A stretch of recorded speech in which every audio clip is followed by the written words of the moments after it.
December 2024. Olga Lucía Peñuela, a resident of a suburb of Bogotá and mother to a 13-year-old daughter, meets a man who seemed perfect, trustworthy, handy around the house, attentive and caring.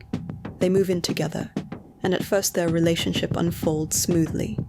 But over time, his care turns into control, demanding total submission. When Olga decides to end the relationship, the man reacts calmly, at first. A few days later, the threats begin. Olga blocks his numbers and avoids going out alone. But even these precautions don't save her. One day, he lies in wait, intent on showing who's in charge, and stabs her multiple times. Her daughter says the man's name was Diego. She heard him yelling, "Without me, you're nothing." This is a story of a murder that could and should have been prevented.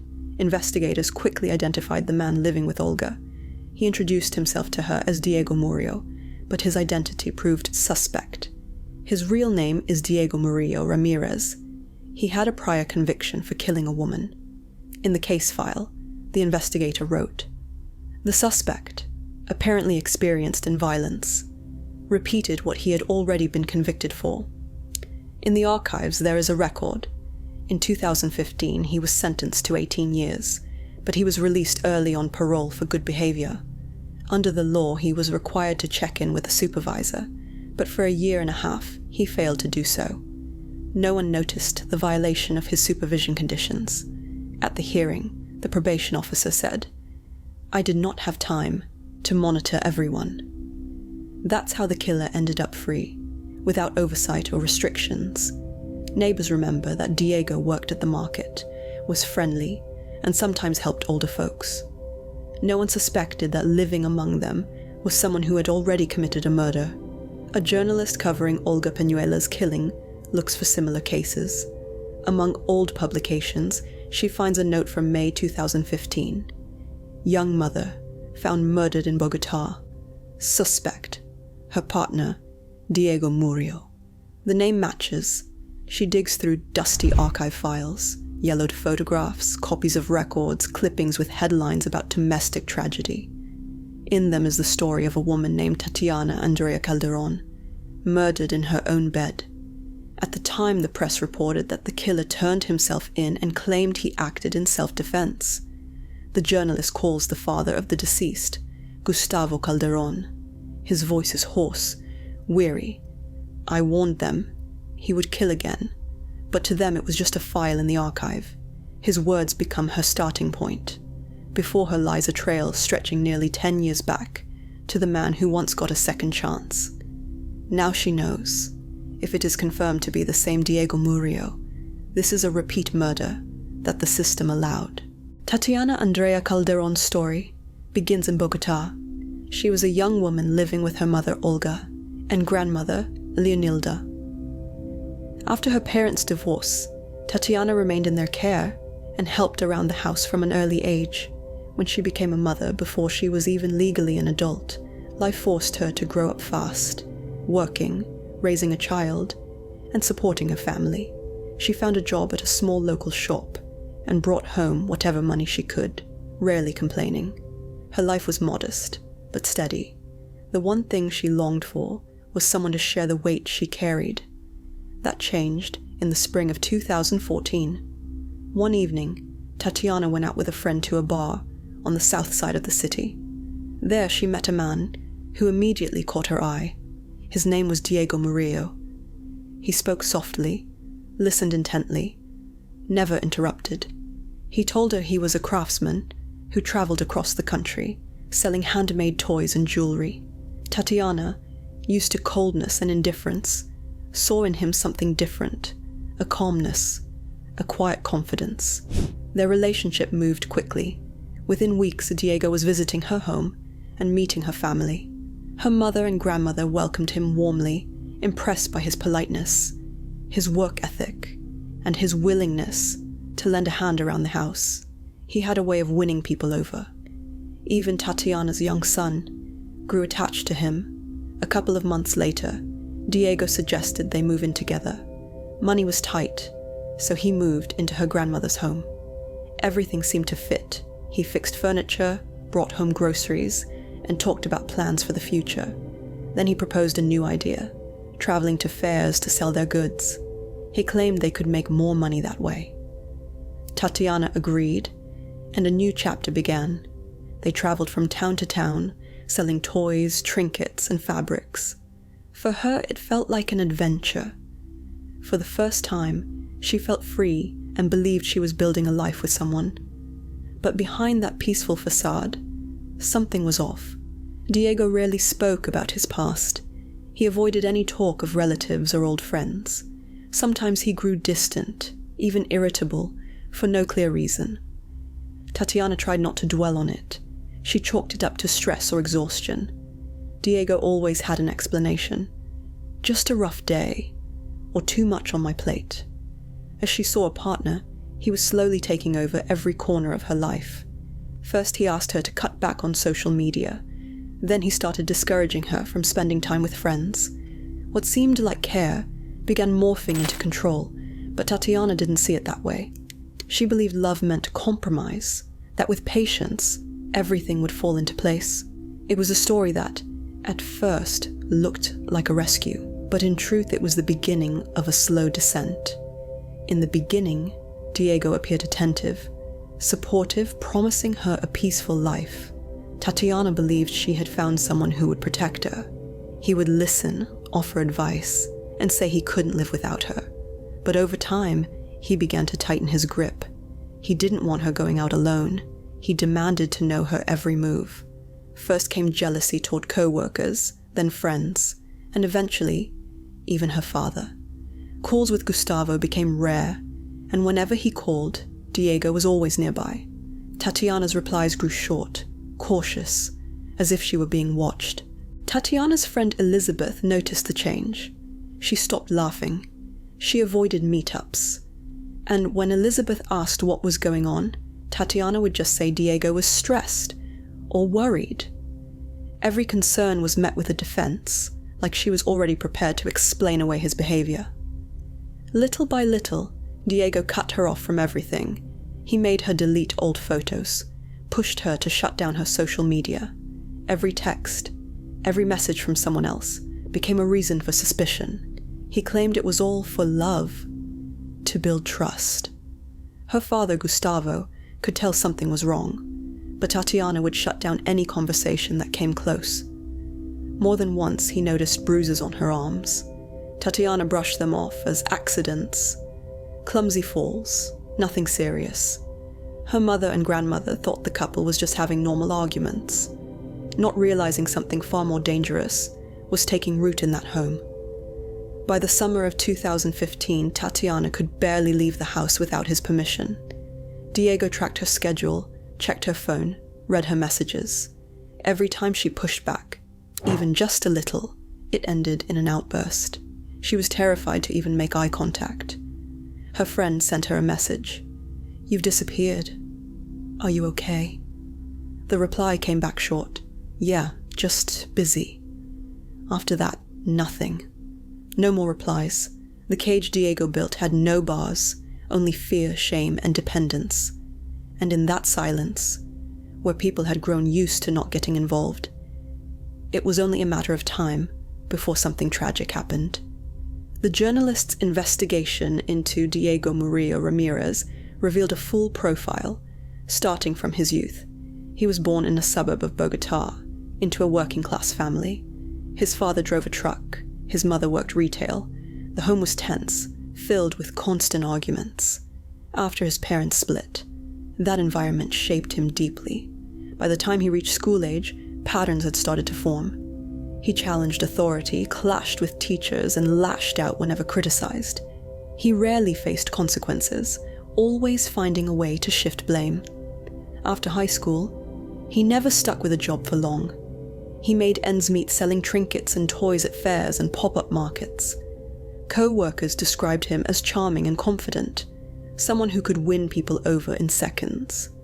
But behind the charm was something colder, calculated self-interest. He used his appeal to get what he wanted, and often the women in his life were drawn into that game offering him shelter, money, or emotional support. This pattern extended to his romantic relationships. He moved fast, winning women over with promises of stability and care. But once he had their trust, he made the rules. Any disagreement was treated as betrayal. His bursts of anger were followed by dramatic apologies. For his partners, it felt like emotional whiplash. For him, it was about control. Psychological evaluations later conducted by experts pointed to a disturbing blend of narcissistic and sociopathic tendencies. He felt no guilt. He ignored boundaries. Relationships to him were a game, and only he got to decide the rules.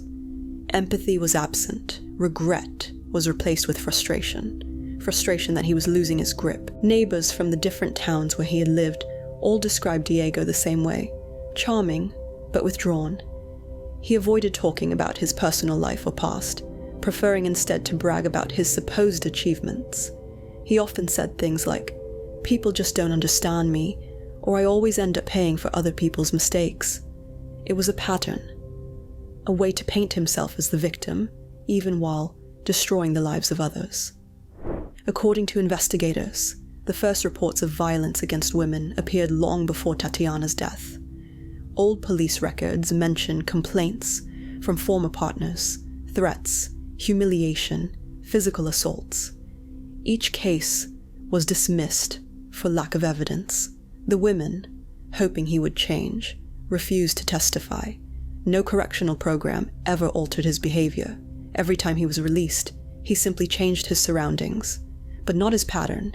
He would appear, charm, gain trust, isolate his partner, and then destroy whatever he couldn't control. Murillo's story doesn't read like a crime of passion. It shows a system. His actions weren't impulsive. They followed a clear, repeated script.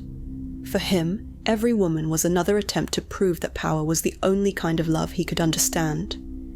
On May 14th, 2015, Tatiana stopped answering her phone. Her mother and grandmother called early that morning, but her line was disconnected. At first, they weren't too alarmed. Maybe she was busy at work or taking care of her child.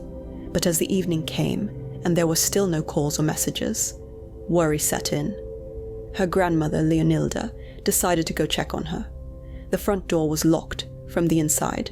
Neighbors said they hadn't seen Tatiana for several days, and that the man living with her had left the day before. Concerned, the homeowner unlocked the door with a spare key. Inside, the air was still, and there was a faint metallic smell. In the bedroom, under a blanket, they found Tatiana's body. The room showed signs of a struggle, overturned furniture, broken items, and stains on the floor and walls. Law enforcement arrived within minutes. Their inspection revealed multiple stab wounds, along with signs of strangulation and blunt trauma. Forensics determined that she had died 2 to 3 days before being found. There were no signs of self-defense, no scratches, no foreign DNA under her nails, only her own blood. The attack had been sudden, giving her no chance to react. Diego had vanished. He wasn't at home, and his workplace reported he hadn't shown up. His phone was off.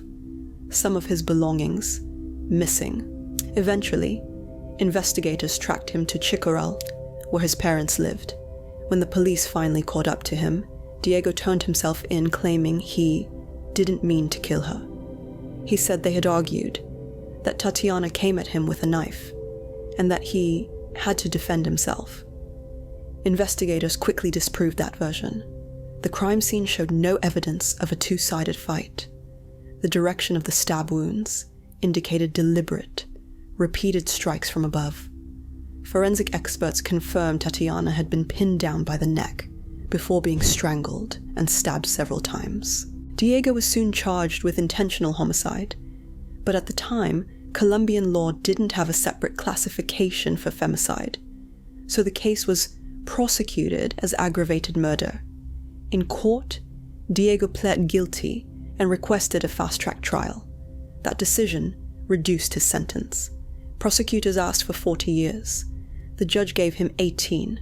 The court took into account his confession and what was described as remorse. For Tatiana's family, the sentence was a devastating blow. Her father, Gustavo Calderon, said the punishment didn't match the brutality of the crime. He filed an appeal, but the sentence remained unchanged. Diego was sent to a central district prison. 6 years later, prison officials submitted a request for his early release. In December 2021, he walked free. No ankle monitor, no supervision, no restrictions. Just a new chance at life. And so the first case, the one that could have stopped him for good, became only the beginning of another story. The decision to release Diego Murillo Ramirez was based on standard protocol. Participation in a work program, no disciplinary violations, and a formal admission of guilt. No psychological evaluation was done. No one checked whether he had changed. He was issued temporary identification, instructed to check in monthly with a parole officer, and given the address of the probation office. At first, Diego showed up for his check-ins. He was polite, kept things vague. Working, everything's fine, he'd say. But after a while, he stopped showing up altogether. The violations were noted, but the case was never taken to court. The probation office was overwhelmed, understaffed, and buried in similar cases. And just like that, the system lost track of him. Diego didn't use his freedom to start over. He used it to pick up where he left off. He changed cities, moved to Bogotá, and found work at a small repair shop that sold handmade goods.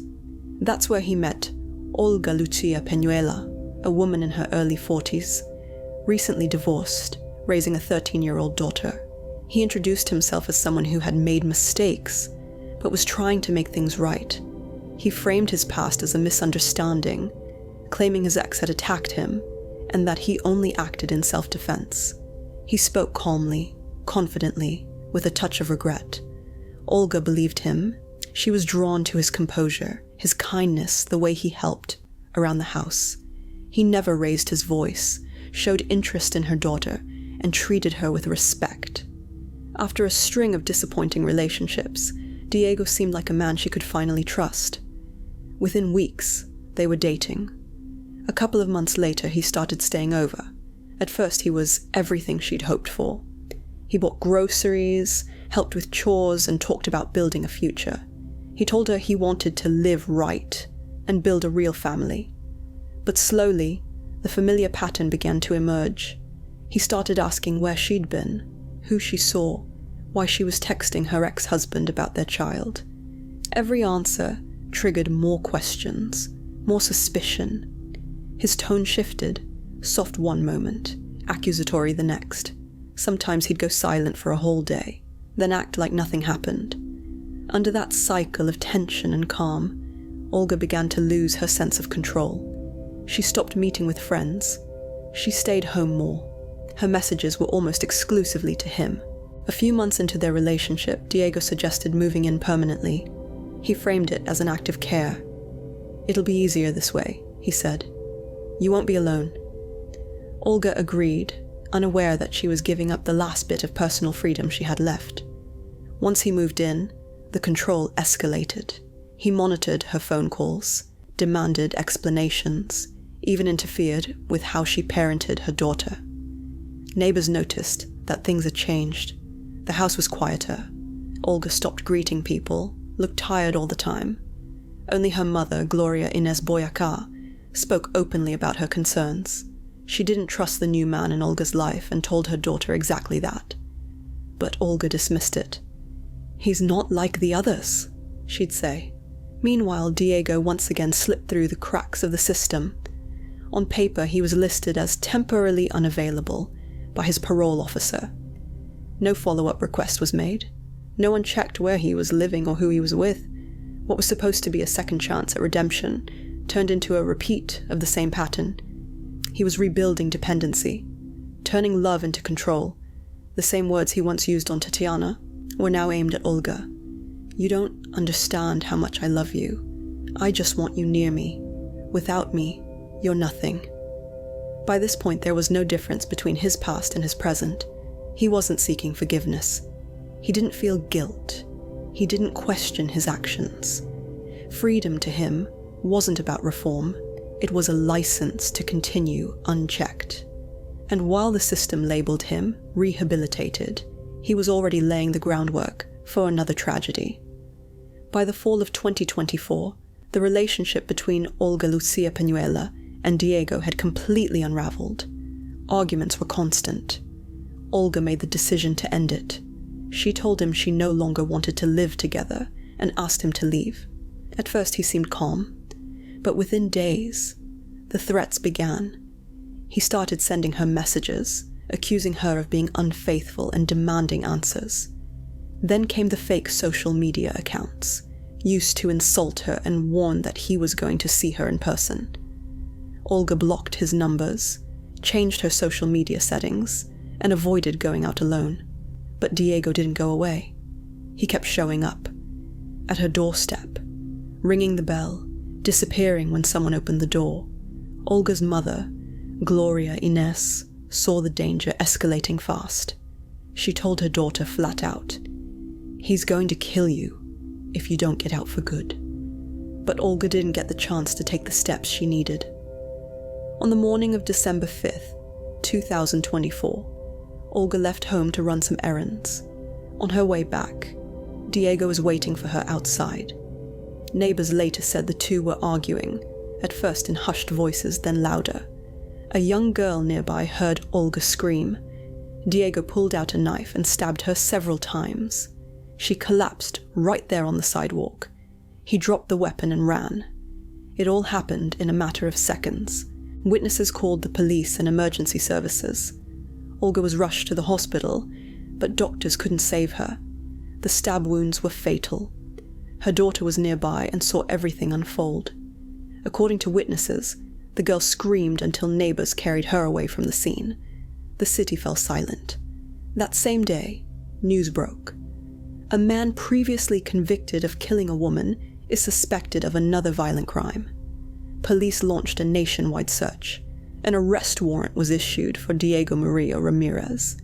Despite tight security at bus stations, borders, and terminals, he managed to disappear. Investigators quickly determined that the attack had been premeditated. In the days before the killing, Diego had bought a knife, watched Olga's home, and created fake online accounts. His actions showed careful preparation, not a spontaneous act. Gustavo Calderon, the father of Diego's first victim, learned about the murder from the evening news. When he heard the suspect's name, he immediately knew. History had repeated itself. In a short interview with a local radio station, he said, "I warned them." He wasn't going to stop. He should have been under supervision. Now, another family has lost their daughter. Public outrage exploded online. People demanded answers. How could a man once convicted of killing a woman live freely, without oversight?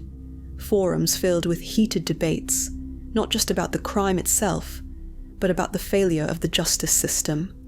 Yet for Olga's family, none of that mattered anymore. Her body was released to relatives 2 days later. The funeral was small and private. No reporters, no cameras. Her daughter stood beside the casket, now without a mother. Meanwhile, Diego remained on the run. Police believed he had already fled the country. Another life was lost, and the same warnings from 9 years earlier came true. Everything had repeated itself. The same signs, the same mistakes, the same lack of accountability. Only this time, no one could claim they didn't know what he was capable of. The death of Olga Lucía Peñuela sent shockwaves across Colombia. It was the second victim of the same man, someone who, despite his past crime, had walked free. News outlets questioned not just the murder, but how the justice system had allowed a convicted killer to leave prison early and vanish without supervision. Tatiana's father, Gustavo Calderon, found himself back where he started 9 years earlier. He began printing flyers again, this time with 2 faces, his daughter's and Olga's, both marked with the same name. Meanwhile, police issued an international alert. Based on intelligence, Murila was believed to have crossed the border, possibly hiding in Brazil or Argentina, where he had acquaintances. Investigators suspected he was using a new name and forged documents. the public reaction was divided, between outrage and indifference. For some, it was just another domestic tragedy. For others, it became a symbol of a system's failure, a system that couldn't protect either woman.